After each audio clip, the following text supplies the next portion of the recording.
ഓം ശ്രീ ഗുരുഭ്യോ നമ. ജ്യോതികമാ ചാനലിലേക്ക് ഏവർക്കും സ്വാഗതം. ഇന്ന് ഞാൻ ചർച്ച ചെയ്യുന്നത് 2026 ജൂൺ മാസഫലം മേടക്കൂറുകാർക്കും മേടലഗ്നക്കാർക്കും എങ്ങനെയാകും എന്നുള്ളതിനെ പറ്റിയാണ്. അതായത് അശ്വതി, ഭരണി, കാർത്തിക നക്ഷത്രത്തിൽ പെടുന്നവർക്കും മേടലഗ്നക്കാർക്കും ജൂൺ മാസം എങ്ങനെയാകും. അപ്പോൾ ആദ്യം നമുക്ക് ജൂൺ മാസത്തിലെ ഗ്രഹസ്ഥിതി എങ്ങനെയെന്ന് നോക്കാം. മേടക്കൂറുകാർക്കും മേടലഗ്നക്കാർക്കും ഇപ്പോൾ ജൂൺ 2 വ്യാഴഗ്രഹം 3-ാം ഭാവരാശിയിൽ നിന്നും 4-ലേക്ക് ഉച്ചരാശിയിലേക്ക് രാശി മാറുന്നു. ശുക്രൻ ജൂൺ 8 3-ാം ഭാവരാശിയിൽ നിന്നും 4-ലേക്ക് രാശി മാറുന്നു. ജൂൺ 15 സൂര്യൻ 2-ൽ നിന്നും 3-ലേക്ക് രാശി മാറുന്നു. ജന്മ ലഗ്ന രാശ്യാധിപനായിട്ടുള്ള ചൊവ്വാഗ്രഹം ജന്മരാശിയിൽ നിന്നും ജൂൺ 20 2-ലേക്ക് മാറുന്നു. ബുധൻ ജൂൺ 22 3-ൽ നിന്നും 4-ലേക്ക് മാറുന്നു. ശനി 12-ലും രാഹു 11-ലും കേതു 5-ലും സ്ഥിതി തുടരുന്നു. അതായത് ഗുരു, ശുക്രൻ, രവി, കുജൻ, ബുധൻ ഈ 5 ഗ്രഹങ്ങൾക്ക് ജൂൺ മാസത്തിൽ രാശിമാറ്റങ്ങൾ വരുന്നു എന്നുള്ളതാണ് ജൂൺ മാസത്തിലെ പ്രത്യേകത.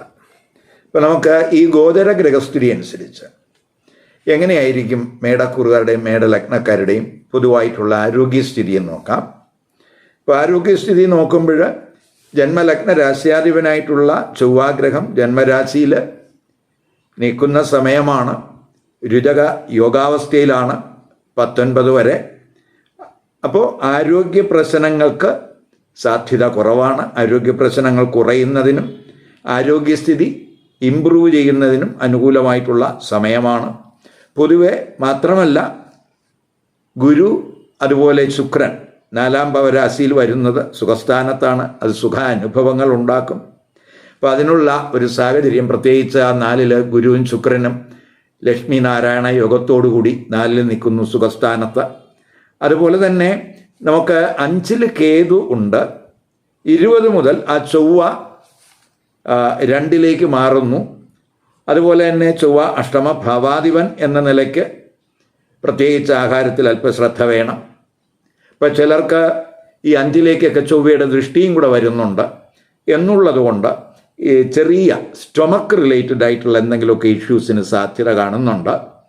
അതേപോലെ തന്നെ ഇപ്പോൾ BP റിലേറ്റഡ് ആയിട്ട് എന്തെങ്കിലുമൊക്കെ ഇഷ്യൂസ് ഉള്ളവർ അവരെല്ലാം ടൈംലി ആയിട്ടുള്ള ചെക്കപ്പ് നടത്തി അതിനുള്ള പ്രിവൻറ്റീവ് കെയർ എടുക്കേണ്ടതാണ് എന്നും കൂടെ മനസ്സിലാക്കുക. ഇനി തൊഴിൽപരമായിട്ട് എങ്ങനെയായിരിക്കും മേടക്കൂറുകാർക്കും മേടലഗ്നക്കാർക്കും. ഇപ്പോൾ തൊഴിൽപരമായിട്ട് നോക്കുമ്പോൾ 10-ാം ഭാവാധിപനായിട്ടുള്ള ശനി 12-ൽ നിൽക്കുകയാണ്. അതുപോലെ തന്നെ 12-ാം ഭാവാധിപനായിട്ടുള്ള ഗുരു 12-ൽ നിൽക്കുന്ന ശനിയെ ദൃഷ്ടി ചെയ്യുന്ന സമയം കൂടെയാണ്. അതുപോലെ തന്നെ ഗുരു ശുക്രൻ യോഗം ചെയ്യുന്ന സമയമാണ്. അപ്പോൾ പൊതുവേ നമുക്ക് ആ ഗുരുവും ശുക്രനും ഒക്കെ തന്നെ 4-ൽ യോഗം ചെയ്യുകയും ലക്ഷ്മി നാരായണ യോഗം ഈ 2 ഗ്രഹങ്ങളും കർമ്മസ്ഥാനത്ത് ദൃഷ്ടി ചെയ്യുന്നു എന്നുള്ളതാണ്. അപ്പോൾ ഏത് തരത്തിലുള്ള തൊഴിൽ ആഗ്രഹിക്കുന്നവർക്കും അവർക്ക് തൊഴിലിന് അനുകൂലമായിട്ടുള്ള സമയമാണ്. തൊഴിൽ ചെയ്യുന്നവർക്കും തൊഴിലിൽ ഉയർച്ച, തൊഴിലിൽ സുഖം, സന്തോഷമൊക്കെ അനുഭവപ്പെടാൻ സാധ്യതയുള്ള സമയമാണ്. ഇപ്പോൾ പൊതുവേ നമുക്ക് ഈശ്വരാനുഗ്രഹം ഈ കർമ്മമണ്ഡലത്തിൽ ഉണ്ടാകുന്ന സമയം എന്ന് തന്നെ പറയാം. ഇപ്പോൾ തൊഴിലിടത്ത് പ്രത്യേകിച്ച് കർമ്മഭാവാധിപനായിട്ടുള്ള ശനി 12 നിൽക്കുകയാണ്. 12-ാം ഭാവാധിപൻ 12 നിൽക്കുന്ന ശനിയെ ദൃഷ്ടി ചെയ്യുന്നു. ഗുരു ആ ശനിയെ ദൃഷ്ടി ചെയ്യുന്നു. അപ്പോൾ വിദേശത്തൊക്കെ തൊഴിൽ ആഗ്രഹിക്കുന്നവർക്ക് വളരെ അനുകൂല സമയമായിട്ട് കാണുന്നുണ്ട്. തൊഴിലിലെ അസ്ഥിരതയൊക്കെ മാറും. തൊഴിൽ മാറ്റങ്ങൾക്കൊക്കെ ഇപ്പോൾ വിദേശത്തൊക്കെ തൊഴിൽ മാറ്റമൊക്കെ ആഗ്രഹിക്കുന്നവർക്കൊക്കെ അനുകൂല സമയമാണ്. ഇപ്പോൾ വിദേശത്ത് തൊഴിൽ അന്വേഷിക്കുന്നവർക്ക് തടസ്സങ്ങൾ നിലവിലുണ്ടെങ്കിൽ ആ തടസ്സങ്ങളൊക്കെ മാറിക്കിട്ടും. അപ്പോൾ പൊതുവേ നമുക്ക് ഇപ്പോൾ ഏഴരശനിയുടെ സമയമൊക്കെയാണ്. ആ ഏഴരശനിയുടെ ആ ദോഷം കുറയ്ക്കുന്നതിന് പ്രത്യേകിച്ച് ആ 12ാം ഭാവാധിപനായിട്ടുള്ള ഗുരു ആ 12 നിൽക്കുന്ന ശനിയെ ദൃഷ്ടി ചെയ്യുന്നത് നമുക്ക് ഗുണാനുഭവം ഉണ്ടാകും. പ്രത്യേകിച്ച് സ്പിരിച്വൽ തലത്തിലൊക്കെ അല്പം ഫോക്കസ് കൂടാവുന്ന സമയമാണ്. മാനസികമായിട്ടുള്ള ടെൻഷനൊക്കെ കുറയുന്നതിന് ആ ഗുരുവിൻ്റെയൊക്കെ ആ 12ലെ ദൃഷ്ടി ഇടയാക്കും. അതുപോലെ തന്നെ നമുക്ക് ഈ ജൂൺ 15 ആവുമ്പോൾ 5ാം ഭാവാധിപനായിട്ടുള്ള സൂര്യൻ 3ലേക്കൊക്കെ മാറുന്നുണ്ട്. അതൊക്കെ ഈ സന്താനങ്ങൾക്ക് എന്തെങ്കിലുമൊക്കെ നേട്ടങ്ങൾ ഉണ്ടാകുന്നതിന് അനുകൂലമായ സമയമാണ്. പ്രത്യേകിച്ച് അതേസമയം ഈ ചൊവ്വ രവിയുടെ ഒക്കെ സ്ഥിതി നമ്മളെ കമ്മ്യൂണിക്കേഷനിൽ അല്പം കെയർ കൊടുക്കേണ്ടുന്ന സമയമായിട്ടും കൂടെ കാണുന്നുണ്ട്. ഇനി നമുക്ക് ബിസിനസ്സുകാർക്ക് എങ്ങനെയാണ് നോക്കാം. ബിസിനസ്സുകാരെ സംബന്ധിച്ചിടത്തോളം അവർക്ക് അനുകൂലമായ സമയമാണ്. പ്രത്യേകിച്ച് ബിസിനസ്സുകാരകൻ എന്ന് പറഞ്ഞ ബുധനാണ്. ആ ബുധൻ 3ാം ഭാവരാശിയിൽ സ്വക്ഷേത്രത്തിൽ ബലവാനായിട്ട് നിൽക്കുകയാണ്. 22-ന് ആ ബുധൻ 4ലേക്ക് രാശി മാറുന്നു. അതുപോലെ 7ാം ഭാവാധിപനായ ശുക്രൻ 3, 4 രാശികളിൽ സഞ്ചരിക്കുന്ന സമയമാണ്. അതുപോലെ തന്നെ 7-ല് കുജൻ്റെയൊക്കെ ദൃഷ്ടി വരുന്ന സമയമാണ്. അപ്പോൾ പൊതുവേ നമുക്ക് ഈ ബിസിനസ്സിലൊക്കെ നേട്ടങ്ങൾ ഉണ്ടാകും. 15 മുതൽ സൂര്യൻ 5ൻ്റെ 11ലേക്ക് മാറുന്നത് പ്രത്യേകിച്ച് സ്പെക്കുലേറ്റീവ് തരത്തിലൊക്കെ ബിസിനസ് നടത്തുന്നവർക്ക് വളരെ നേട്ടങ്ങൾ പ്രതീക്ഷിക്കാവുന്ന സമയമാണ്. അതുപോലെ റിയൽ എസ്റ്റേറ്റ് ബിസിനസ്സുകാർക്ക്, ബിൽഡേഴ്സിന്, അതുമായിട്ട് ബന്ധപ്പെട്ടുള്ള ബിസിനസ് നടത്തുന്നവർക്ക്, അതുപോലെ വെഹിക്കിൾ ഡീലേഴ്സ്, പ്രോപ്പർട്ടി ഡീലേഴ്സ്, ഇവർക്കൊക്കെ തന്നെ വരുമാനം അതുപോലെ ലാഭമൊക്കെ കൂടാവുന്ന സ്ഥിതിയാണ്. വിദേശ വിപണനം ഒക്കെ തന്നെ സ്മൂത്താകുന്ന സമയമാണ്. പാർട്ട്ണർഷിപ്പ് ബിസിനസ്സിലും നേട്ടങ്ങൾ ഉണ്ടാകുന്ന സമയമായിട്ട് കാണുന്നുണ്ട്. ഇനി വിദ്യാർത്ഥികളെ സംബന്ധിച്ചിടത്തോളം വിദ്യാകാരകനായിട്ടുള്ള ബുധൻ 3-ല് ഉപജയസ്ഥാനത്ത് സ്വക്ഷേത്ര ബലവാനായിട്ട് നിൽക്കുകയാണ് ആദ്യത്തെ 3 വാരം. അതിനുശേഷം ആ ബുധൻ 4ലേക്ക് രാശി മാറുന്നു. അതുപോലെ 5ാം ഭാവാധിപനായിട്ടുള്ള സൂര്യൻ 2, 3 രാശികളിൽ സഞ്ചരിക്കുന്നുണ്ട്. അതുപോലെ ജന്മലഗ്ന രാശ്യാധിപനായിട്ടുള്ള ചൊവ്വയാണെങ്കിൽ 20-ന് 2ലേക്ക് മാറുന്നു. 5-ലൊക്കെ കുജൻ്റെ ദൃഷ്ടിയൊക്കെ ഉണ്ട്. അപ്പോൾ പൊതുവെ നമുക്ക് പഠനത്തിൽ ഒരു പരിവർത്തനത്തിൻ്റെ സമയം എന്ന് വേണമെങ്കിൽ പറയാം. സർക്കാർ നടത്തുന്ന ഉയർന്ന പരീക്ഷകളിലൊക്കെ തന്നെ വളരെ മികവ് പ്രകടിപ്പിക്കാൻ കഴിയുന്ന സമയമാണ്. പ്രത്യേകിച്ച് പുതിയ കോഴ്സുകളൊക്കെ ആഗ്രഹിക്കുന്നവർക്ക് 5ാം ഭാവാധിപനായിട്ടുള്ള സൂര്യൻ 3ലേക്ക് രാശി മാറുന്നു. അത് 5ൻ്റെ 11 എന്നുള്ളത് കൊണ്ട് നമുക്ക് ആഗ്രഹിക്കുന്ന രീതിയിൽ അഡ്മിഷനൊക്കെ സാധ്യമാകുന്ന സമയമാണ്. അതുപോലെ തന്നെ സൂര്യനും ബുധനും ബുധ ആദിത്യ യോഗമൊക്കെ അവിടെ വരുന്നുണ്ട്. അത് ഭാഗ്യസ്ഥാനത്തൊക്കെ ബുധനും അതുപോലെ തന്നെ സൂര്യനൊക്കെ ദൃഷ്ടി ചെയ്യുന്നുണ്ട്. അപ്പോൾ പഠിതാക്കൾക്ക് ഭാഗ്യ അനുഭവങ്ങൾ ഉണ്ടാകാവുന്ന സമയമാണ്. അത് കണക്കാക്കിയുള്ള ഒരു പഠന രീതി അവരുടെ ഭാഗത്ത് ഉണ്ടാകണം. വിദേശത്ത് പഠനം ആഗ്രഹിക്കുന്നവർക്കും വളരെ അനുകൂല സമയമാണ്. പഠനം നടത്തുന്നവർക്കും വളരെ ഗുണാനുഭവം ഉണ്ടാകും. ഇത് പഠനപരമായിട്ട് ഗുണാനുഭവം ഈ ജൂൺ മാസത്തിൽ മേടക്കൂറുകാർക്കും മേടലഗ്നക്കാർക്കും ഉണ്ടാകും. ഇനി ധനപരമായിട്ട് ചിന്തിക്കുമ്പോൾ 2ാം ഭാവാധിപനായിട്ടുള്ള ശുക്രൻ ആദ്യ വാരം 3-ല് നിൽക്കുകയാണ്. ഉപജയസ്ഥാനത്താണ്. ക്രമേണ ആ ശുക്രൻ 4ലേക്ക് രാശി മാറുന്നു. 4-ല് ഗുരു, ഭാഗ്യഭാവാധിപനായിട്ടുള്ള ഗുരു ഉച്ചസ്ഥിതനായിട്ട് നിൽക്കുന്നുണ്ട്. ആ ഗുരുവും ശുക്രനും 4-ല് യോഗം ചെയ്യുന്നു. അത് ലക്ഷ്മി നാരായണ യോഗമാണ്. പ്രത്യേകിച്ച് 4ാം ഭാവരാശിയിൽ ഗുരുവും ശുക്രനും ഒക്കെ ഒന്നിച്ച് നിൽക്കുക എന്ന് പറയുമ്പോൾ, അതുപോലെ ജന്മലഗ്ന രാശ്യാധിപനായിട്ടുള്ള ചൊവ്വയും 20ഓടുകൂടി ആ ധനസ്ഥാനത്ത് വരുന്നുണ്ട്. 11-ലൊക്കെ രാഹു നിൽക്കുന്ന സമയമാണ്. അപ്പോൾ പൊതുവെ നമുക്ക് സാമ്പത്തിക പ്രശ്നങ്ങൾക്ക് സഡനായിട്ടുള്ള പരിഹാരം ഉണ്ടാകുന്ന സമയമായിട്ട് കാണുന്നുണ്ട്. മോണിറ്ററി ഗെയിനൊക്കെ ഉണ്ടാകാവുന്ന സമയമാണ്. അതേ സമ്പാദ്യമൊക്കെ വർദ്ധിക്കാൻ സാധ്യതയുണ്ട്. പ്രത്യേകിച്ച് ജന്മ ലഗ്ന രാശ്യാധിപൻ 2-ലൊക്കെ വരുന്നുണ്ട്. അപ്പോൾ ധനപരമായിട്ട് ഗുണാനുഭവം ഉണ്ടാകുന്ന സമയമാണ്. അതുപോലെ തന്നെ 2ലേക്ക് നിൽക്കുന്ന അഷ്ടമ ഭാവാധിപനാണ് എന്നുള്ള രീതിക്ക് അപ്രതീക്ഷിതമായിട്ടുള്ള സോഴ്സുകളിൽ നിന്ന് ധനാഗമം ഉണ്ടാകും. വിദേശ ബന്ധം വഴിയും സാമ്പത്തിക നേട്ടം, ഗുണാനുഭവം ഉണ്ടാകാൻ സാധ്യതയുണ്ട്. പ്രത്യേകിച്ച് 12ാം ഭാവാധിപനായിട്ടുള്ള ഗുരു 4-ല് 2ാം ഭാവാധിപനായ ശുക്രനുമായിട്ട് യോഗം ചെയ്ത് നിൽക്കുന്ന ആ ലക്ഷ്മി നാരായണ യോഗം കുടുംബത്തിൽ സാമ്പത്തിക സ്ഥിതി മെച്ചപ്പെടുത്തുന്നതിന് അനുകൂലമായിട്ടുള്ള ഒരു ഗ്രഹസ്ഥിതിയായിട്ട് കാണുന്നുണ്ട്. ഇനി വിവാഹം, ദാമ്പത്യ ബന്ധം, കുടുംബജീവിതം എങ്ങനെയെന്ന് നോക്കാം. ഇപ്പോൾ വിവാഹത്തെ പറ്റിയൊക്കെ ആലോചിക്കുന്നവരെ സംബന്ധിച്ചിടത്തോളം 7ാം ഭാവാധിപൻ ശുക്രനാണ്. ആ ശുക്രൻ 3, 4 ഭാവരാശികളിൽ സഞ്ചരിക്കുന്നുണ്ട്. 4 ഗുരുശുക്ര യോഗമൊക്കെ ഉള്ള സമയമാണ്. അതുപോലെ ജന്മലഗ്ന രാശ്യാധിപൻ ചൊവ്വ 7 ദൃഷ്ടി ചെയ്യുന്ന സമയമാണ്. വിവാഹം ആലോചിക്കുന്നവർക്ക് പൊതുവെ അനുകൂല സമയമാണ്.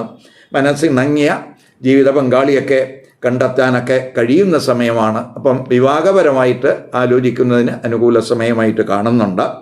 അതുപോലെ തന്നെ ഈ കമിതാക്കളെ സംബന്ധിച്ചിടത്തോളം അവർക്ക് അല്പം സംതൃപ്തി കുറവിന് സാധ്യത കാണുന്നു. ഇപ്പോൾ 5 കേതു ഉള്ള സമയമാണ്. ഒരു ഡിറ്റാച്ച്മെൻറ്റിൻ്റെ ഗ്രഹമാണ് ആ കേതു എന്ന് പറയുന്നത്. അതുപോലെ തന്നെ അവസാന പകുതിയൊക്കെ ആകുമ്പോൾ ചൊവ്വ 5 ദൃഷ്ടി ചെയ്യുന്നുണ്ട്. അപ്പോൾ 3 സൂര്യൻ വരുന്നുണ്ട്. അപ്പോൾ നമ്മൾ പ്രത്യേകിച്ച് സംസാരത്തിലൊക്കെ അല്പം ശ്രദ്ധിക്കണം. കുജൻ്റെ ദൃഷ്ടി 5 വരുന്നുണ്ട്. അപ്പോൾ ചിലപ്പോൾ കമിതാക്കൾക്കിടയിൽ ചെറിയ അഭിപ്രായ വ്യത്യാസങ്ങളൊക്കെ ഉണ്ടാകാം. അതൊക്കെ അവരുടെ അതിലൊക്കെ ഒരു കെയർ കൊടുത്ത് പോകേണ്ടുന്ന സമയമാണ്. ദാമ്പത്യ ബന്ധത്തിലോട്ട് വരുമ്പോൾ പ്രത്യേകിച്ച് 7ാം ഭാവാധിപനായിട്ടുള്ള ശുക്രൻ ആദ്യ വാരം കഴിയുമ്പം തന്നെ സുഖസ്ഥാനത്താണ് ആ ശുക്രൻ വരുന്നത്. കൂടെ ഭാഗ്യഭാവാധിപനായിട്ടുള്ള ഗുരു ഉണ്ട്. ആ ഗുരു ശുക്രയോഗം പ്രത്യേകിച്ച് ആ 4 നിൽക്കുന്നത് അത് ജീവിത പങ്കാളി വഴി എന്തെങ്കിലുമൊക്കെ സുഖാനുഭവം ഉണ്ടാകുന്ന സമയമാണ്. പ്രത്യേകിച്ച് ആ ശുക്രനൊക്കെ ദിഗ്ബലമുള്ള സമയവും കൂടിയാണ്. അപ്പോൾ അതൊക്കെ നമുക്ക് പ്രത്യേകിച്ച് ഈ മാരിറ്റൽ റിലേഷൻഷിപ്പിന് ഗുണകരമായിട്ടുള്ള ഒരു അവസ്ഥ സൃഷ്ടിക്കുന്നുണ്ട്. അപ്പോൾ കുടുംബത്തിലെ സുഖം ഇവയ്ക്കൊക്കെ അത് വഴിയൊരുക്കും. അതേസമയം കുജൻ്റെ ദൃഷ്ടി 7ലും 8ലും ഉള്ള സമയമാണ് എന്നുള്ളതിനാൽ നമ്മൾ ദമ്പതിമാരുടെ ഭാഗത്ത് ചെറിയ തോതിലുള്ള അഭിപ്രായ വ്യത്യാസങ്ങളൊക്കെ ചിലപ്പോൾ ഉണ്ടാകാം. അപ്പോൾ അവിടെയൊക്കെ ഒരു കെയർ കൊടുത്ത് പോകണം. പക്ഷേ നമ്മൾ ഈ ഗുരുവും ശുക്രനും ഒക്കെ വളരെ ഇഷ്ടസ്ഥാനത്ത് നിൽക്കുന്നത് കൊണ്ട് അതിൻ്റെ ഒരു അഭിപ്രായ വ്യത്യാസങ്ങളൊക്കെ ഒരു പരിധി വരെ അത് നിയന്ത്രിക്കാൻ കഴിയും എന്ന് മനസ്സിലാക്കുക. അതുപോലെ തന്നെ അവസാനത്തെ പകുതിയൊക്കെ ഈ വാക്സ്ഥാനത്താണ് ചൊവ്വ വരുന്നത്. അതുപോലെ 3ലാണെങ്കിൽ രവി. അപ്പോൾ അതിനാൽ കമ്മ്യൂണിക്കേഷൻ പരമായിട്ട് അല്പം ശ്രദ്ധിക്കേണ്ടുന്ന സമയമാണ്. 2 ചൊവ്വ, 3 സൂര്യൻ. അപ്പോൾ ഒരു അഗ്രസീവ് എനർജിയൊക്കെ കൂടാൻ സാധ്യതയുണ്ട്. അപ്പോൾ എങ്കിലും ഗുരുശുക്രയോഗം 4 വരുന്നത് അത് ഗുണം ചെയ്യും എന്ന് തന്നെ പറയാം. അതേസമയം നമ്മൾ കുടുംബജീവിതത്തിലോട്ട് വരുമ്പോൾ വളരെ കുടുംബജീവിതം പൊതുവെ സന്തോഷകരമാകാൻ സാധ്യതയുണ്ട്. ഇപ്പോൾ 4 2 ശുഭഗ്രഹങ്ങളാണ് ആ 4 നിൽക്കുന്നത്. പ്രത്യേകിച്ച് ഭാഗ്യഭാവാധിപനായിട്ടുള്ള ഗുരു, അതുപോലെ 7ാം ഭാവാധിപനായിട്ടുള്ള ശുക്രൻ. അപ്പോൾ ഈ വീട് പുതുക്കുന്നതിനോ വീട് മാറുന്നതിനൊക്കെ തന്നെ നമുക്ക് അനുകൂല സമയമാണ്. പുതിയ വീട് അതുപോലെ വാഹനം ഇവയൊക്കെ വാങ്ങാൻ ആഗ്രഹിക്കുന്നവർക്കും അനുകൂല സമയമായിട്ട് കാണുന്നുണ്ട്. അതേസമയം ഈ കുജൻ്റെയൊക്കെ ദൃഷ്ടി 4 ഉണ്ട് ആദ്യത്തെ ഒരു 3 വാരത്തോളം. അപ്പോൾ 20 മുതൽ ആ കുജൻ 2ലേക്ക് മാറുന്നു. അപ്പോൾ പൊതുവെ നമ്മൾ ഈ സംസാരത്തിൽ കുടുംബാംഗങ്ങളുമായിട്ടൊക്കെ സംസാരിക്കുമ്പോൾ അഗ്രസീവ് എനർജിയൊക്കെ കൂടാൻ സാധ്യതയുണ്ട്. അപ്പോൾ കുടുംബാംഗങ്ങൾക്കിടയിലുള്ള കമ്മ്യൂണിക്കേഷനിൽ അല്പം കെയർ കൊടുത്ത് പോകുകയാണെങ്കിൽ കുടുംബജീവിതം വളരെ സന്തോഷകരമാകും എന്ന് തന്നെ പറയാം. ജൂൺ 1, 11, 12, 22, 23, 27, 28 ഈ ദിവസങ്ങൾ പൊതുവെ അനുകൂല ദിവസങ്ങളായിട്ട് കാണുന്നില്ല. അതുകൊണ്ട് ഈ ദിവസങ്ങളിൽ കഴിവതും ശുഭകർമ്മങ്ങൾ ഒഴിവാക്കാൻ ശ്രദ്ധിക്കുക. അതുപോലെ പുതിയ സംരംഭങ്ങൾ തുടങ്ങാൻ ആഗ്രഹിക്കുന്നവരും ഈ ദിവസങ്ങളിൽ ഒഴിവാക്കുക. അതുപോലെ നമ്മൾ എന്തെങ്കിലും പ്രധാന തീരുമാനങ്ങൾ എടുക്കുന്നതും ഈ ദിവസങ്ങളിൽ ഒഴിവാക്കാൻ ശ്രദ്ധിക്കുക. ഇപ്പോൾ ഞാനിവിടെ പറഞ്ഞത് ഈ മേടക്കൂറിലെ നക്ഷത്രക്കാരുടെയും അതുപോലെ മറ്റേത് നക്ഷത്രത്തിൽ ജനിച്ചവരായാലും അവർക്ക് മേടലഗ്നം വന്നിട്ടുണ്ടെങ്കിൽ ആ മേടലഗ്നത്തിൻ്റെ ഒരു പൊതുഫലമാണ് ഇവിടെ പറഞ്ഞത്. അപ്പോൾ ഈ മേടക്കൂറുകാർക്ക് ചിലർക്ക് മാത്രമേ മേടലഗ്നം വരികയുള്ളൂ. മറ്റുള്ളവർക്കെല്ലാം ഏത് രാശി വേണമെങ്കിലും ലഗ്നരാശിയായിട്ട് വരാം. അപ്പം ഈ മേട ലഗ്നമല്ലാതെ മറ്റു ലഗ്നരാശികളാണ് ഈ കുറില നക്ഷത്രക്കാർക്ക് വന്നിട്ടുള്ളത് എങ്കിൽ അവർ അവരുടെ ലഗ്നരാശി ഏതാണെന്നറിഞ്ഞ് ആ ലഗ്നരാശിയുടെ ഫലം ഈ കൂറിൻ്റെ ഫലത്തോടൊപ്പം കമ്പൈൻ ചെയ്ത് കേൾക്കുകയാണെങ്കിൽ അവർക്ക് ജൂൺ മാസത്തെ പൊതുഫലത്തിൻ്റെ ഒരു കൃത്യ ചിത്രം കിട്ടും എന്ന് മനസ്സിലാക്കുക.